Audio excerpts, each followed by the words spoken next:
Have you ever had a great idea, felt excited, and then suddenly heard that voice in your head whisper, "What if you're not good enough?" Or, "What if you're not educated enough?" That's self doubt.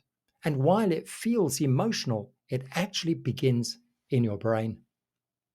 Today, I'm going to explain what really happens in your brain when you doubt yourself and how understanding it can help you break free. When you start doubting yourself, the amygdala, the brain's threat detector, becomes hyperactive. It's the same part that reacts when you see danger, except instead of a lion chasing you, the threat is an imagined failure. Your amygdala sends signals to release stress hormones like cortisol, which makes your body tense and your thinking foggy. That's why self-doubt feels so paralyzing. Normally, the prefrontal cortex, the logical planning part of your brain, helps you make decisions. But under self-doubt, it can get hijacked. Instead of focusing on action, it loops on questions like, what if I fail? What will people think? Will I ever make it work? It's like your brain's CEO steps aside and your inner naysayer takes over the office. Here's the key. Firstly, self-doubt isn't a weakness. It's your brain doing its best to keep you safe by avoiding risk and unfamiliar territory. In evolutionary terms, standing out or making mistakes could mean rejection from the tribe.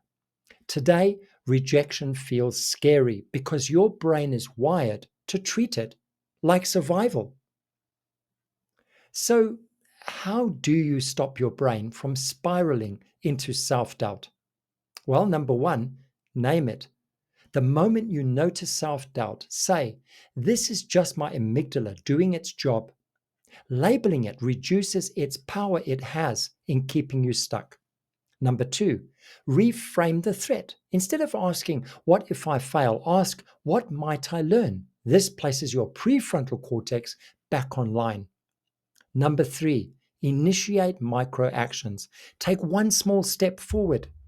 Action will always calm the amygdala and help you grow new confidence pathways in your brain.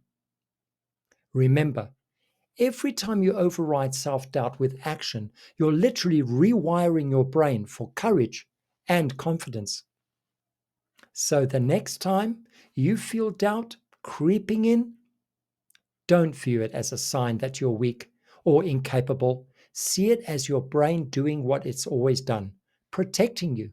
But now you have the awareness and the tools to guide it into a new direction.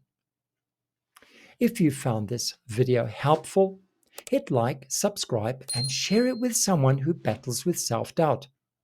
And let me know in the comments, what's one thing you've held back from because of self-doubt? And what's one action you'll take today to move forward? And always, your growth is my passion. See you in the next video.